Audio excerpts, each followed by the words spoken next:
Yo, what's good guys? This is Nightwing2303 from WearTesters.com. Today we got a detailed look at these bad boys right here. This is the PEAK TP9-4, right?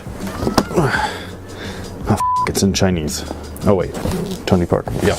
So like I was saying, we got a detailed look at these guys right here. This is the PEAK TP9-4, Tony Parker's fourth signature shoe with PEAK. So that being said, let's go ahead, get right into it. All right guys, so these things feel like they might be performance beasts, much like the TP9s of the past. Tony Parker's first signature shoe, I personally really liked. His second signature shoe was awesome as well. His third one I never ended up playing in, but this is the fourth one, and this one feels the best to me, just upon first impression that is. So first off, the traction, like all of the other past models, is pretty much a no-nonsense design. It's just herringbone. It's aggressive. It's all over the place from top to bottom. It's all the way up at the toe, along the outriggers, wraps up to the medial forefoot, and all the way in the back. Now the cushion, much like the traction, is consistent with the rest of the TP9 line. We have that gradient dual midsole setup, and what gradient dual is, if you haven't seen the past performance reviews on the other PEAK models, it's just a different density foam layering system, and you can actually see it here in the forefoot. They like to actually make that forefoot section translucent for that specific reason, so you can actually see their tech, kind of similar to like Nike's Visible Air or Visible Zoom. This is Visible Gradient Dual. And as you can see, there are 3 different layers of Phylon foam. This makes the shoe super responsive,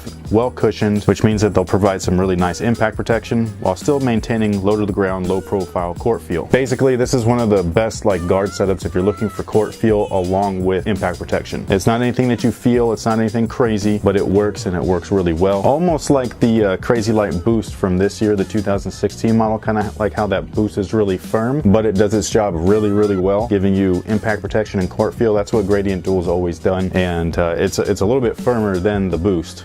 Boost, hands down, best impact protection that we have right now in the market. However, this is no slouch right here. This has always been a good job. I've always really enjoyed it. You can't see it, but it's also in the heel as well. If you look at past models, they've normally made it like translucent all the way through so that you can see all the tech inside. Now the upper is something that I have a small love-hate relationship with. This is the nicest and most soft upper that we've had on a TP9 model, but it's not kind of what it seems. So this, much like the Nike Kobe 10, Kyrie 1 and 2, it looks like it's mesh, but it's actually fused with mesh glued on top of it. I really just don't like that concept. It doesn't mean that it doesn't work. To me, if you're going to give me mesh, give me mesh. If you're going to give me fuse, give me fuse. But don't make me think that I'm getting mesh and then when I get them in, it's actually fused with mesh glued on top of it. I absolutely don't like that. It almost makes me feel like I'm getting duped. But like I said, this is the softest rendition of this type of material, so this is, in my opinion, a little bit better than what we've gotten on the Kyrie 1, 2, and Kobe 10. So this is not going to be quite as breathable as it looks, but it's fairly soft. Not as soft as I'd like, but soft enough. And then you do have fuse overlays on top of the mesh in high wear areas, along with a reflective dynamic lacing system, which I actually really enjoy. This lacing system usually works really well. I've used it plenty of times on different Nike and Jordan models, so I don't think that this is going to be an issue whatsoever. This is also a low cut shoe, which I personally enjoy, and that brings me into the fit. Now the fit is super weird. These are listed as a size 10.5 US, which is not my size. However, they fit perfectly, like as if they're a size 9. So what I would recommend is for you to go based off of your, in here it's labeled as France, but it's like your Euro size. So in here it's labeled as 43 for me. Normally mine is like a 42.5 to a 43. That's usually a size 9, 9.5, sometimes an 8.5. It depends on the brand, but that's what I would go with, because this is like, this is weird. I put them on thinking that they were just going to be like too big for me, so I was end up not going to be able to wear them. But like I said, they're my size, even though they're not labeled as such US wise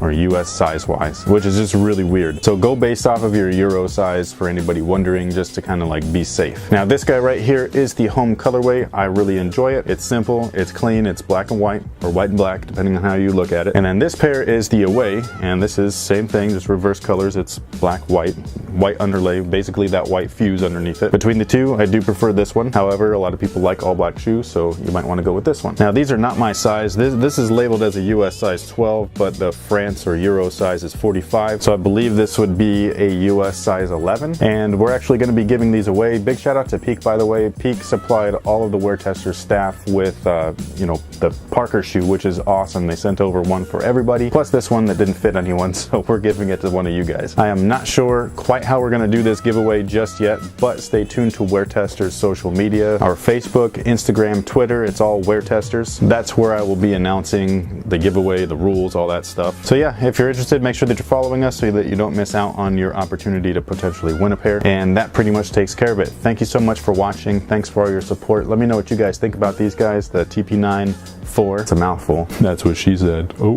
So until next time, guys, have a good one.